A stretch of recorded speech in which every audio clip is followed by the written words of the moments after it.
Alright guys, time to be back again today. Hope you are all doing well and enjoying your day so far, and a major patch update dropped yesterday into the title. Express is now in the game. There's questions around exactly what map for Search and Destroy should be removed, but also many other things that changed within the title. Will this be the last major update before the league kicks off next Thursday? That is a big question indeed, because there's been many questions regarding the movement in the game, but also breaking exactly how you can scrim in the title. Apparently, well, pros and amateurs have had many issues with that, especially with the Challengers Elite coming up in just a couple of days' time. People, as per usual, aren't particularly happy. Intrigued to hear your perspective in the comment section below. Like if you guys enjoyed the video, subscribe if you are new as always, I'd greatly appreciate it. It really helps out the channel. Thank you very much indeed for doing that. First of all, to mention this, the gear was released to a few more teams in the league. So Toronto Ultra, freshest gear in the COD League, they say. This honestly, all things considered, is kind of nice. But well, one piece of merchandise which wasn't necessarily getting raving reviews was from the Paris Legion, starting the 2021 season in style, as they say right here.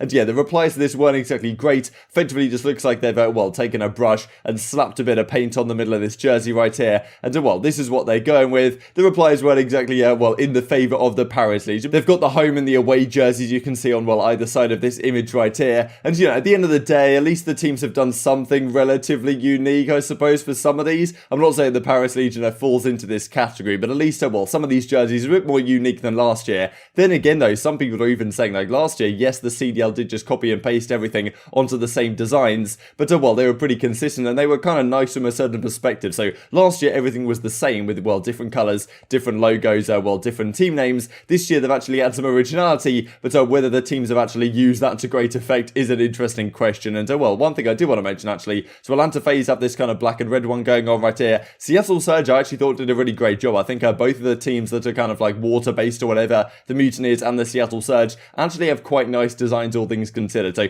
I think it's definitely a step in the right direction that teams do get, well, discretion on what they produce, but maybe some teams haven't used it to full effect. You could look at the Paris Legion and say, well, what are they doing right as of late? I feel bad for their social media people, or, you know, whoever actually is running that account, because they must be putting that up knowing they're going to get absolutely blasted every single time. So yesterday, there's some tweets came out effectively leaking all the CDL skins in the game and CDL calling cards as well and stuff like that. And as you can see, Activision's taken all this stuff down for copyright. I think Crow did a funny tweet effectively saying, look, if Activision was as good at taking down cheaters as they were taking out copyright stuff, then we'd be in a much better state as a game. Also, that was mentioned for you guys, of course, we were talking about league play yesterday, and okay, there's no ELO system, it does seem right now, at least it hasn't been hinted at as yet. Maybe it'll come sometime down the line. We would certainly hope so. They introduced, well, at least it was leaked by that same guy, that I think maybe some other people as well found it in terms of data mining stuff, that there was going to be some emblems for, well, the different ranks in the game, right? So there was like a gold one, a silver one, like a blue one, and effectively this isn't the original image. This guy's just kind of remaking it, doing a speed run of how long it would take to create a design like this in Photoshop, and he does it in like 25 seconds. So effectively this is what they look like. It was just like this, but with different colors on it.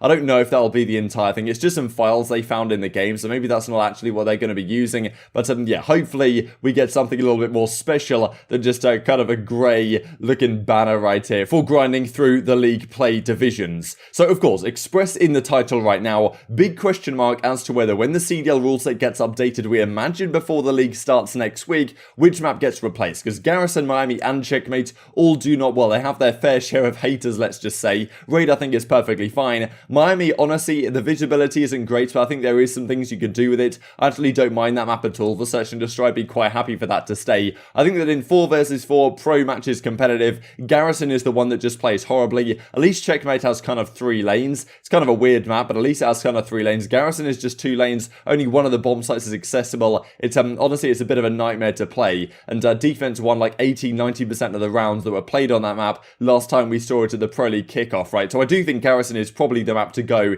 if any. There is also a question about Express that could it be used for something like Control, as well, Crossbow finds right here. These are the control points on Express. Just bring them up on the screen. So this is over in the middle of the map, of course. This is it's honestly a pretty big control point. I don't really know if this would be viable so much. This is the other side of it right here. So this is control point number A, or I guess letter A, and then B is over here by where the A bomb site would typically be. So a little bit confusing, but this is where the control points are. I'm not convinced this would be viable personally. People were talking about hardpoint as well, but I think some of the choke points on this map are just so tight that I'm not really sure it's going to play the best for hardpoint. But Search and Destroy, I definitely believe it will be there, and which map will it replace? I'm intrigued to hear your thoughts down below. So then the update kind of goes off a cliff edge, right? So Parasite says they have the wrong wrong barrel on the XM4. This is because they have the preset classes in the game. You guys might have tried them out, but on the 74 Yugi, they've got the wrong classes. On the XM4, they've got the wrong barrel. I mean, how can they possibly get this wrong? How hard can it be to just know actually what to put into the game? Supposedly that's going to get fixed relatively soon, but who really knows? Parasite's sitting there like, okay, what can we even do at this point? How can they keep getting this stuff wrong? Speaking of Parasite, he effectively says yesterday he's signed somewhere. It seems like to me it's going to be the London Royal Ravens, signing officially to that team as Zero and Afro stuck in the UK, I believe, right now. Well, having a very difficult time getting out to the States, and Parasite is going to be their medium-term solution,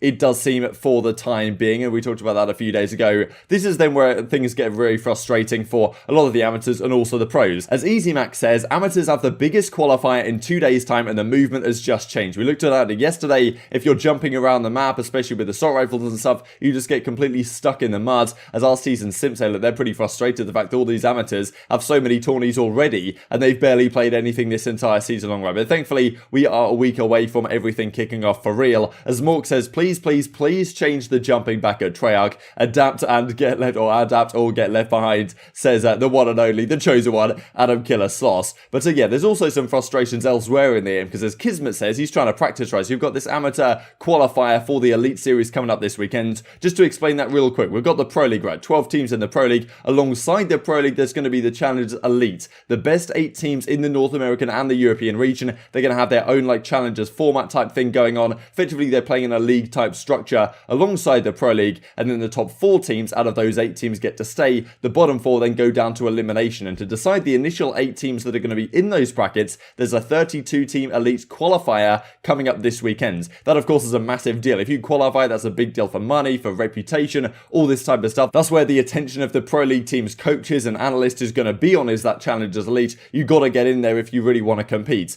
And well, as Kismet says, he's having difficulties even finding out how to scrim. I think some of the pro teams were having difficulties. I mean, somehow the game, like the updated, had messed it up and weren't allowing to scrim. And as Gravity says, disappointed but not surprised, along a similar thing, like it's not even possible for us to scrim right now. Apparently these guys eventually figured it out, but I'm not really sure how. They managed to, well, add something into the game, and it just changes so many things about the game. Apparently custom games are now broken. Apparently, you know, the movement changed quite significantly. I'm sure you guys will have noticed it if you played it last night. I don't know much about the back-end workings of stuff like this, but I imagine if this change wasn't intentional, I'm just not really sure how it even happens. And well, as Crone says, to talk about the Challengers Elite real quick. So it's coming up this weekend. Will not be streamed, although maybe some of the players can stream it. I'm not really sure. It's not going to be streamed, at least officially, by the CDL. And well, this weekend, okay, we've got 32 teams in the North American region, 32 teams in the European region. The top 8 teams will qualify for Season 1, and then that will run alongside the Pro League, as we said. So it's going to be using the CDL settings v1.1, which means Garrison, Search and Destroy is still going to be in the game.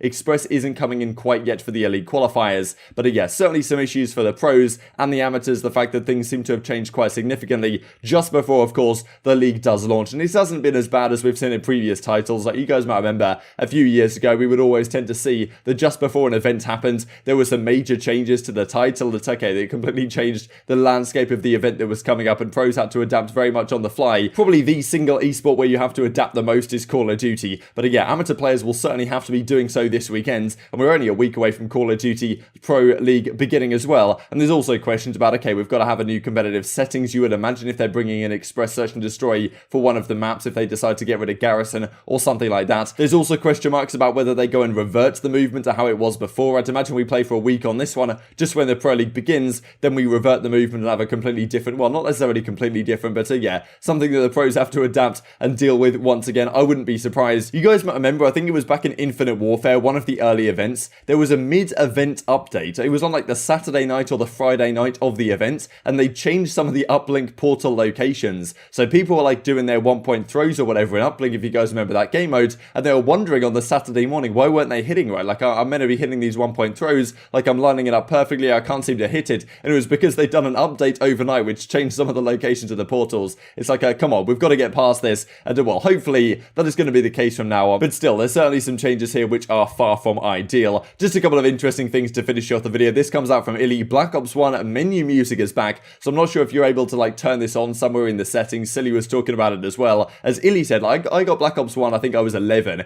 ILLey, of course, was 9 at the time, and he won his first GB gold at 9 on that game. I mean, who even is this guy? Like, this guy was put on earth to play COD, I'm telling you. And then also this from Charlie Intel, the new Black Ops COD War update added every every prestige emblem from all previous Call of Duty. So I think you can purchase these and well, every single COD, if you want to have the prestige logo, that's kind of cool to see as well. And just to finish off with this, given we looked the other day at Simp and his career and his 15 streak, I think it's a 15 streak of 1 KD plus events, Scump had a 1.0 KD plus for 48 events in a row over 4.5 years. Streak started at Philadelphia 2014 and ended at CDL or CWL playoffs. Season 2 2018, I mean, pretty remarkable stuff all this time. 48 events in a row with a 1.0 plus KD. I mean, yeah, this guy, absolute demon back in the day, and honestly is looking very good here in Black Ops Card War as well. Intrigued to hear your thoughts on all this stuff in the comment section, but I hope you guys enjoyed the video. If you did enjoy it, I'd greatly appreciate a like on the video. It really helps out the YouTube algorithm and know you enjoyed this content. Other people like you may enjoy this content as well, and I'll grow the competitive Call of Duty community. Then, as always, take care, and I will see you next time.